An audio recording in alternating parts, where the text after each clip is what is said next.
Greetings. Welcome to Spilling the Tea Coding Teaching Tip of the Week. This week, I am going to share with you just a few coding teaching tips regarding the topic of interactive impact, making your tracker smart. So, I want to make sure that we have the opportunity to code with confidence, teaching our girls to make smart decisions and just welcome to your support guide for the teaching, decision making, and code this week. So, these strategies will definitely help you to inspire our young coders to build this water saving application with some conditional statements and the real world impact.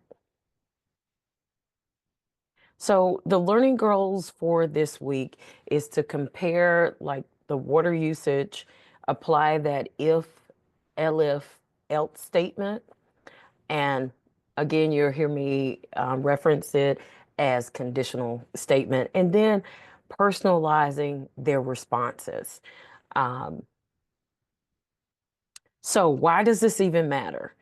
Number one, we want to continue to instill, to build that confidence, develop those logical thinking skills, which definitely is decisions with structures, which strengthens that critical thinking skill. And then three, we want to create engagement for them to personalize their output, making the coding relevant to what is happening in their day to day life.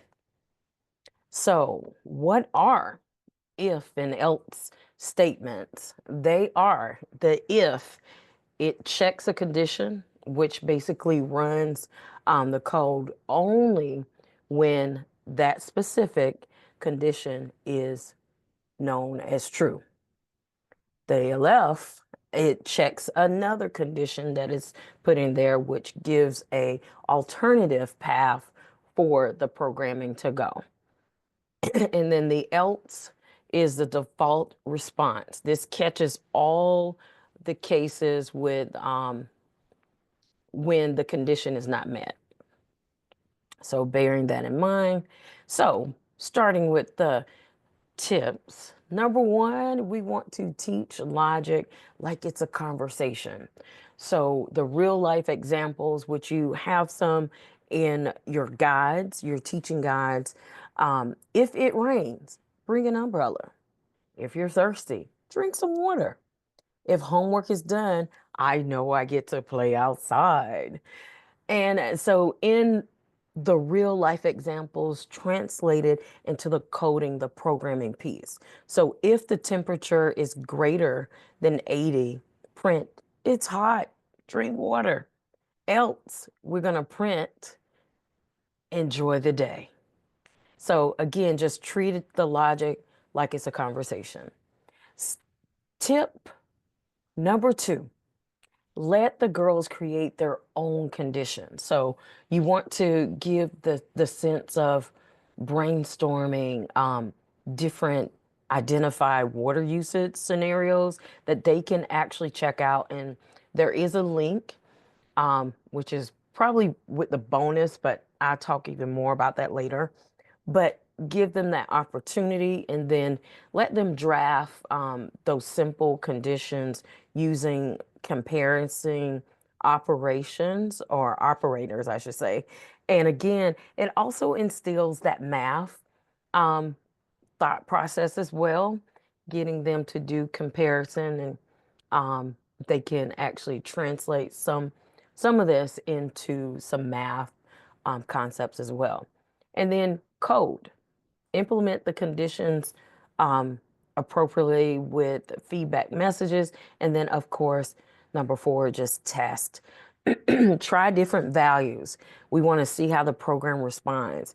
You know, this is where we see the trial and the error. Let's test it out. Test out what we're doing. All right, and then tip number three, keep it simple.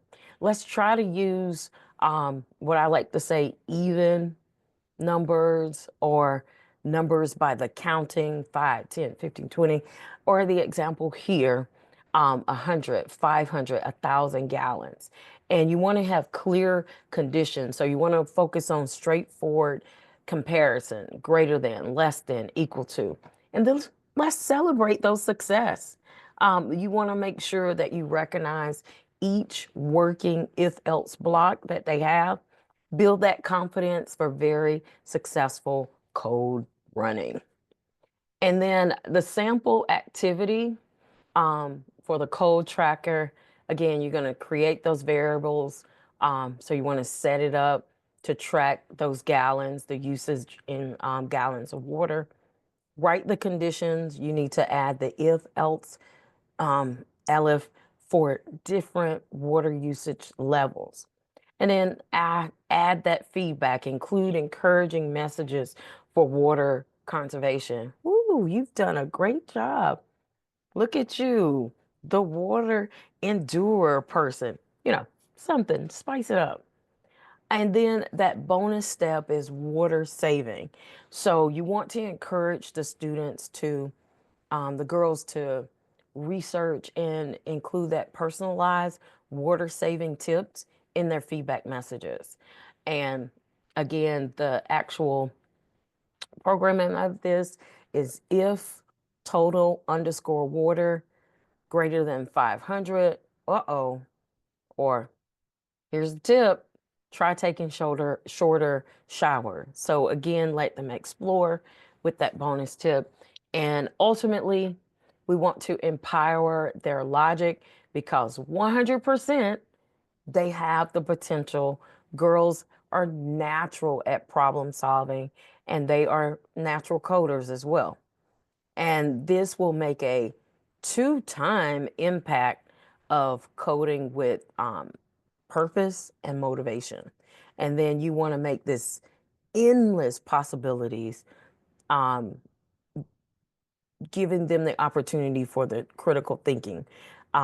They can solve countless problems. So again, we are building these world changers. I'm going to see you next week. Keep empowering our girls and be the amazing coding teachers that you are. Have a wonderful teaching time.